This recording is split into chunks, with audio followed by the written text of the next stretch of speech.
मैं नई-नई दुल्हन बनकर जब ससुराल पहुंची तो मेरा ससुराल में बहुत अच्छे से स्वागत हुआ। मेरा ससुराल ना ज़्यादा ऊंच स्तर का था और ना ही ज़्यादा निम्न स्तर का था। वह मध्यमिक स्तर का था।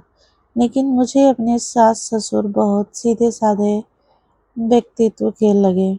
ससुराल में सास-ससुर और जेठ-जेठानी रहते थे। जेठ जी की सरकारी नौकरी थी, इसीलिए वह नौकरी के कारण ज़्यादातर दूसरे शहर में ही उनका रहना होता था। जेठानी का स्वभाव भी मुझे काफ़ी अच्छा लगा। जेठानी मुझे बहुत प्यार से बातें करते और मैं उन्हें दीदी कहकर पुकारती और जेठानी जी मेरे नाम से मुझे पुकारती। उनकी बातों में मुझे बड़ी उलझन का महत्व झलकता।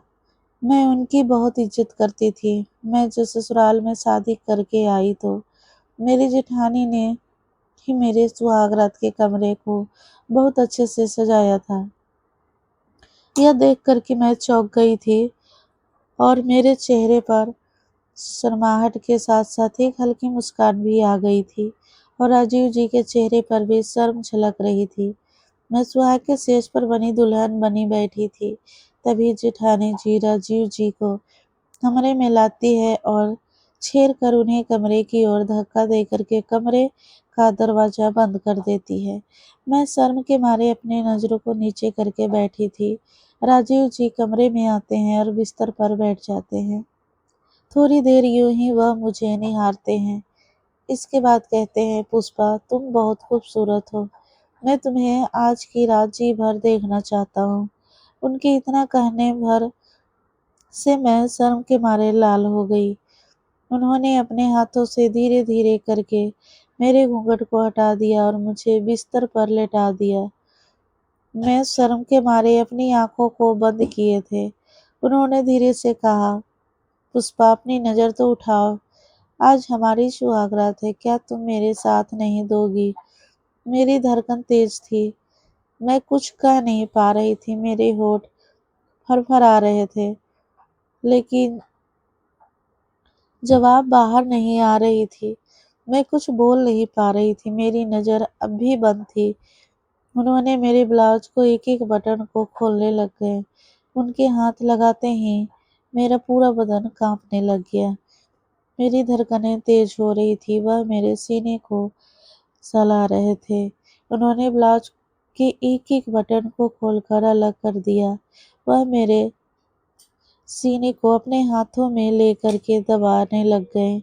मेरी सिसकारें निकलने लग गई। सुहाग रात के बारे में मैंने अपने सखियों से सुन रखा था, लेकिन आज मेरी सुहाग रात है और मैं अपने पति का साथ नहीं दे पा रही हूँ। मेरी धड़कन बस तेज हो रही है। राजीव जी कह रहे हैं, पुष्पा तुम्हारे जिस्म को आज मैं पूरी रात प्यार करूँगा। तुम्हारे पूरे जिस्म को एक-एक अंग को मैं अपने अंदर समा लूँगा। वह धीरे-धीरे करके पुष्पा को लहंगे को उतारने लगे। पुष्पा कसकर राजीव के हाथ को पकड़ लेती है। उसकी धड़कनें अब भी तेज थी, लेकिन वह कुछ कह नहीं पाती है। उसके गाल शर्म से लाल हो जाते हैं। यह देखकर राजीव जी कहते हैं पुष्पा आज हमारी सुहागरात है, इसमें घबराने वाली कौन सी बात है? तुम घबराओ नहीं, मैं तुम्हें आराम से प्यार करूंगा। यह कहकर पुष्पा के हाथों को अपने हाथों से हटाने लगते हैं और लहंगे को उतारने लगता है। राजीव जी पुष्पा के दोनों हाथों को ऊपर कर देते हैं और लहंगे को उतार देते हैं। पुष्पा का पूरा बदन देख राजू की उत्तेजना बढ़ जाती है और वह पूरे जिस्म को चूमने लगता है। राजू जी पुष्पा के होठों को कसकर चूमने लग जाते हैं। पुष्पा के बदन को पूरी रात राजू प्यार करता है। इसके बाद वह दोनों ही थक कर सो जाते हैं। सुबह जब पुष्पा की नींद खुलती है तो वह देखती है कि राजीव जी गहरी नींद में यूं ही पड़े हुए हैं और वह उनके सामने बिना कपड़ों के ऐसे ही सोई है। उसके अंदर एक छुरी सी होती है। इसके बाद चादर को हटाकर वह बाथरूम की ओर चल देती है और जैसे ही वह नहाकर निकलती है तो उसकी नज़र राजीव जी पर पड़ती है, जिनकी नींद खुल गई थी और वह बिस्तर पर बैठे पुष्पा को ही ऊपर से नीचे निहार रहे थे। वह पुष्पा के गीले बालों को देखकर रुक नहीं पाते और पुष्पा के तौलियों को हटाकर फिर से उसके भीगे शरीर को चूमने लग जाते हैं। पुष्पा छुड़ाने की कोशिश करती है कि सुबह हो गई है, बाहर दीदी को आवाज जाएगी तो क्या सोचेंगी। वह धीरे धीरे करके राजीव जी को खुद के शरीर से अलग करती है। पुष्पा बाहर निकलने के लिए साड़ी पहनती है, जिसे राजीव उसे वहीं बैठे देख रहा होता है। पुष्पा तैयार होकर कमरे से बाहर निकलती है। उसकी नज़र जेठानी जी पर पड़ती है तो दरवाजे के बाहर ही खड़ी थी। यह देख पुष्पा चौंक जाती है और कहती है, दीदी आप यहाँ। उसकी जेठानी कहती है, अरे पुष्पा मैं तो अभी अभी आई हूँ तुम दोनों से पूछने कि चाय ला दूँ, क्योंकि मैं ससुर जी को चाय दे दी हूँ। मुझे लगा कि तुम दोनों तो आज लेट ही उठोगे और आंख दबाकर वह हंसने लग जाती है। इस पर पुष्पा शर्मा जाती है और कहती है, नहीं दीदी ऐसी कोई बात नहीं है। मुझे शादी से पहले से ही सुबह सुबह उठने की आदत है, तो मैं उठकर नहाकर इसके बाद मैं बाहर आई ताकि मैं काम कर सकूं।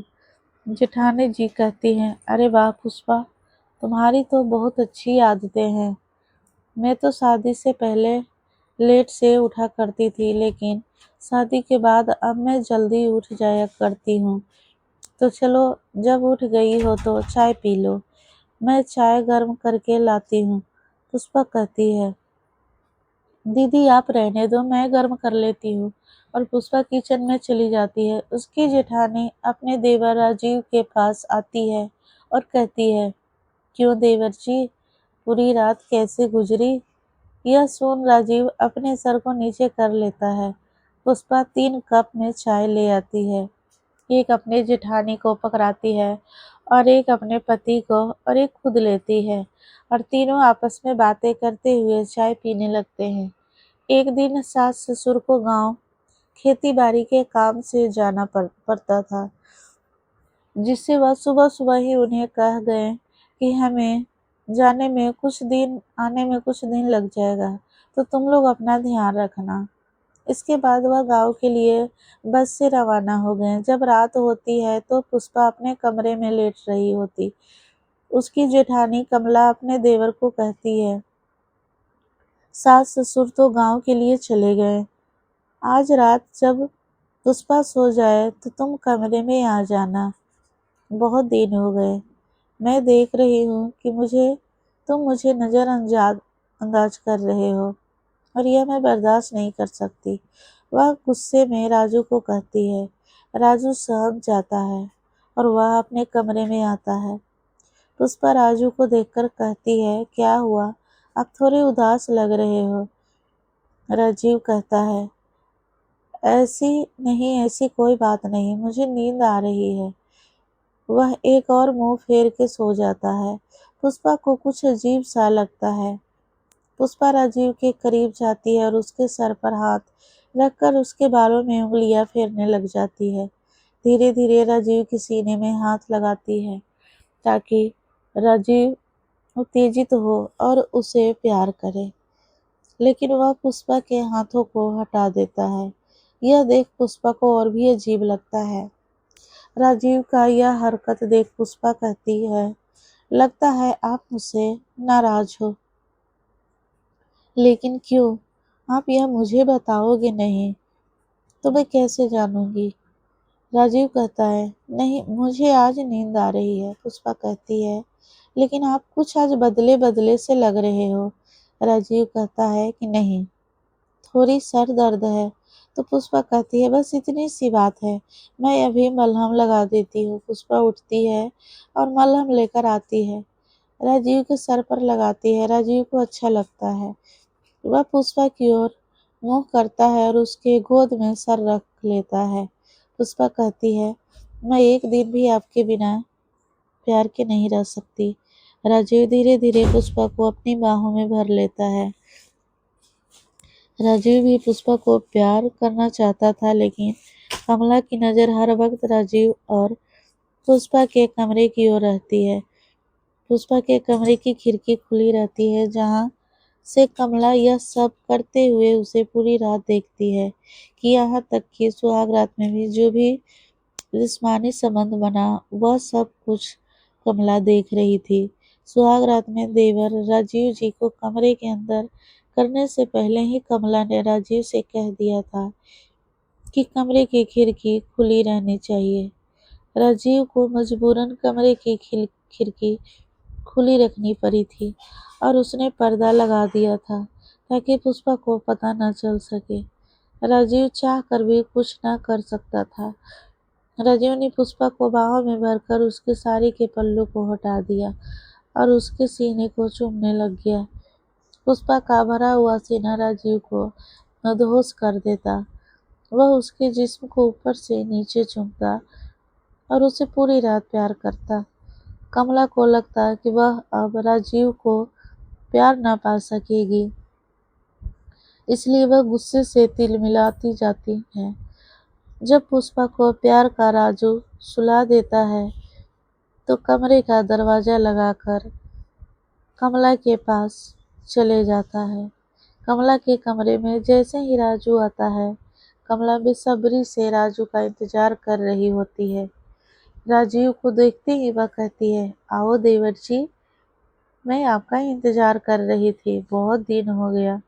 तुमने तो जी भर के मुझे प्यार ही नहीं किया।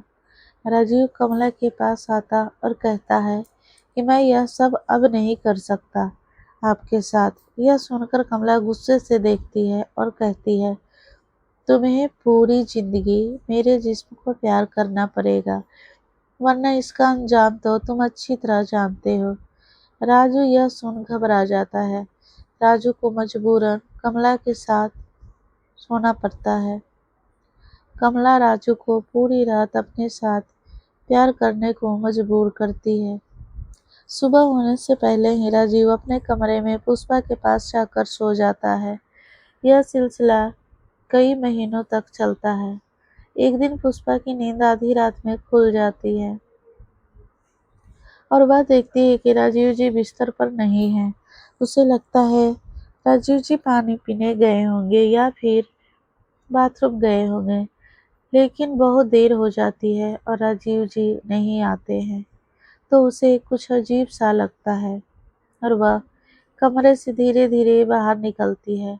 वह जैसे ही कमरे से बाहर निकलती है, कुछ अजीब सी आवाज आ रही होती है। वह आवाज की दिशा की ओर जाने लगती है। वह यह देखकर चौंक जाती है कि या तो जेठानी जी के कमरे से आवाजें आ रही है या और यह आवाज जेठानी जी की कमला की है। वह धीरे धीरे कमला के कमरे की ओर जाती है और खिड़की की थोड़ी सी फाट खुली थी, जहाँ से वह झाँक कर देखती है तो उसकी आंखें फटी की फटी रह जाती है। उसके पति राजू और कमला अर्धनग्न अवस्था में एक दूसरे से लिपटे हुए थे और जेठानी कमला के मुंह से सिसकियां निकल रही थी। यह देख उसके पैरों तले जमीन खिसक जाती है। वह धीरे धीरे लड़खड़ाते कदमों से अपने कमरे की ओर जा आती है और बिस्तर पर थम से गिर जाती है। वह आंखें बंद किए हुए थी। सुबह होने से पहले राजीव जी कमरे में आते हैं। राजीव को लगता है पुष्पा सो रही होती है, लेकिन पुष्पा तो यह सब देखकर उसका शरीर सन से रह गया। आखिर वो करती भी क्या। जब सुबह होती है, पुष्पा यूं ही अनजाने तरीके से बिस्तर पर बैठी थी। राजू कहता है, क्यों पुष्पा, आज तुम्हें नहाना नहीं है? नहाकर तैयार होकर किचन में जाओ। देखो कमला भाभी के काम में हाथ बटाओ। पुष्पा कुछ नहीं कहती है, बस यूं ही गर्दन नीचे किए बैठी रहती है। उसकी आंखों में आंसू थे, आंखें लाल थी। राजीव फिर से कहता है, पुष्पा तुम्हें सुनाई नहीं दिया, बाहर जाओ। और कमला भाभी की आंख काम में हाथ बटाओ फिर भी बैठी रही। राजू को अब गुस्सा आने लगता है। वह जैसे ही पुष्पा को झकझोर कर उठाता है तो देखा उसकी आंखों में आंसू है और कहता है, क्या हुआ, तुम रो क्यों रही हो? पुष्पा कहती है, राजीव जी आपने मुझे धोखा क्यों दिया? यह सुनकर राजू सक्का पक्का हो जाता है और कहता है, धोखा? यह क्या बकरी हो? पुष्पा कहती है, मैंने रात में सब कुछ देख लिया है जो दीदी और आपके बीच हो रहा था। यह कब से चल रहा है मुझे नहीं पता, लेकिन यह क्यों चल रहा है मैं यह जरूर जानना चाहती हूँ। राजू कहता है, पुष्पा लगता है आज तुम पूरी तरह से पागल हो गई हो। रात में तुमने क्या देख लिया? यह सब क्या उटपटांग बातें कर रही हो और मेरी भाभी पर और मुझ पर इल्जाम लगाते हुए तुम्हें शर्म नहीं आती? पुष्पा कहती है, राजीव जी आप अनजान न बनो, मैंने सब कुछ देखा है। तुम्हारे और कमला में क्या चल रहा है आपको मुझे बताना होगा। राजू जोर से के एक थप्पड़ पुष्पा के गाल पर मारता है और कमरे से बाहर निकल जाता है। इसके बाद वह नाश्ता करके अपने ऑफिस के लिए चला जाता है। पुष्पा जब कमला से यही सवाल करती है तो कमला कहती है, पुष्पा यह तुम्हारा कोई भ्रम है। ऐसी बात करके देवर और भाभी के रिश्ते को कलंकित ना करो। और वह कहकर कमला रोने लग जाती है और अपने कमरे में चली जाती है। पुष्पा को समझ में नहीं आता कि वह करे तो क्या करे। उसने कोई सपना नहीं देखा है, ऐसा तो हकीकत है, लेकिन यह लोग इस तरह से नज़रअंदाज कर रहे हैं जैसे कुछ हुआ ही ना हो। मैं क्या करूं? मुझे कुछ समझ में नहीं आ रहा है। आगे की कहानी जानने के लिए कमेंट बॉक्स में ज़रूर बताएं और चैनल को सब्सक्राइब करने। फिर मिलते हैं पार्ट 2 के साथ। धन्यवाद।